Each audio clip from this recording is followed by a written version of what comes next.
Penyerbuan Batavia adalah serangan pada tahun 1628 dan tahun 1629 oleh Sultan Agung dari Kesultanan Mataram ke Batavia atau dinamakan Jakarta, pusat VOC di Kepulauan Nusantara pada tahun 1628 dengan tujuan untuk mengusir VOC dari Pulau Jawa. Berangkatnya tentara Mataram. VOC yang sebelumnya bermarkas di Ambon, Kepulauan Maluku, mengirimkan dutanya untuk mengajak Sultan Agung agar mengizinkan VOC untuk mendirikan loji-loji dagang di pantai utara Mataram. Namun hal ini ditolak Sultan Agung karena bila diizinkan maka ekonomi di pantai utara akan dikuasai oleh VOC. Penolakan ini membuat hubungan Mataram dan VOC sejak saat itu renggang. Pada tahun 1619, VOC berhasil merebut Jayakarta atau di bagian barat Pulau Jawa yang belum ditaklukkan Mataram dari Kesultanan Banten yang mengganti namanya menjadi Batavia atau sekarang Jakarta. Markas mereka pun dipindah ke kota Batavia. Menyadari kekuatan bangsa dan maskapai dagang Belanda tersebut, Sultan Agung mulai berpikir untuk memanfaatkan VOC dalam persaingannya menghadapi Surabaya dan Kesultanan Banten.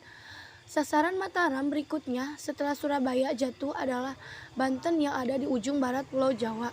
Akan tetapi, posisi Batavia yang menjadi penghalang perlu diatasi terlebih dahulu oleh Mataram. Bulan April 1628, Kiai Rangga Bupati Tegal dikirim sebagai duta ke Batavia untuk menyampaikan tawaran damai dengan syarat-syarat tertentu dari Mataram. Tawaran tersebut ditolak pihak VOC sehingga Sultan Agung memutuskan untuk menyatakan perang. Armada Bahu Reksa membawa 150 ekor sapi, 5.900 karung gula, 26.600 buah kelapa, dan 12.000 karung beras. Pihak Mataram menyampaikan hal ini sebagai alasan keinginan Mataram berdagang dengan Batavia. Namun pihak Belanda curiga. Hari berikutnya mereka menyetujui sapi diturunkan dengan syarat kapal Mataram hanya menepi satu demi satu 100 prajurit bersenjata dari garnisun kastel atau banteng keluar untuk menjaga-jaga. Hari ketiga, 7 lagi kapal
Setelah beberapa kapal Belanda datang dari Banten dan Pulau Onsrud dan mendarat 200 prajurit, kini Kassel dipertahankan oleh 530 prajurit.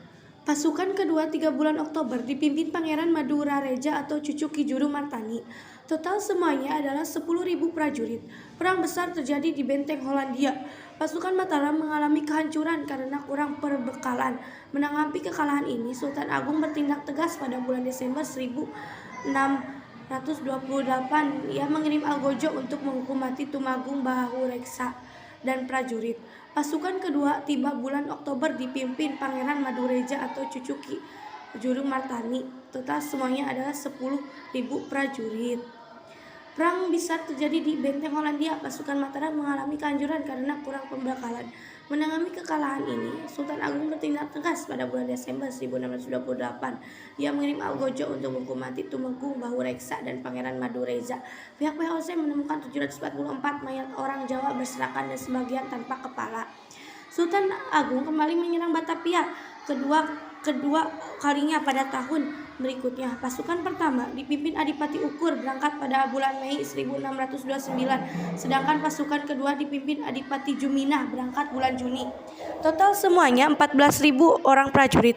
Kegagalan serangan pertama diantisipasi dengan cara mendirikan lambung beras tersembunyi di Karawang. Serangan kedua, Sultan Agung kembali menyerang Batavia untuk kedua kalinya pada tahun berikutnya. Pasukan pertama dipimpin Adipati Ukur berangkat pada bulan Mei, sedangkan pasukan kedua dipimpin Adipati Juminah berangkat di Juni. Total semuanya 14.000 prajurit. Namun pihak VOC yang menggunakan mata-mata berhasil menemukan dan memusnahkan semuanya. Hal ini menyebabkan pasukan Mataram kurang perbekalan, ditambah wabah penyakit malaria dan kolera yang melanda mereka, sehingga kekuatan pasukan Mataram tersebut sangat lemah ketika mencapai Batavia. Walaupun kembali mengalami kekalahan, serangan kedua Sultan Agung ini berhasil membendung dan mengotori Sungai Ciliwung yang mengakibatkan timbulnya wabah penyakit kolera melanda Batavia. Gubernur Jenderal VOC yaitu J.P. Cowen meninggal menjadi korban wabah tersebut. Terima kasih. Wassalamualaikum warahmatullahi wabarakatuh.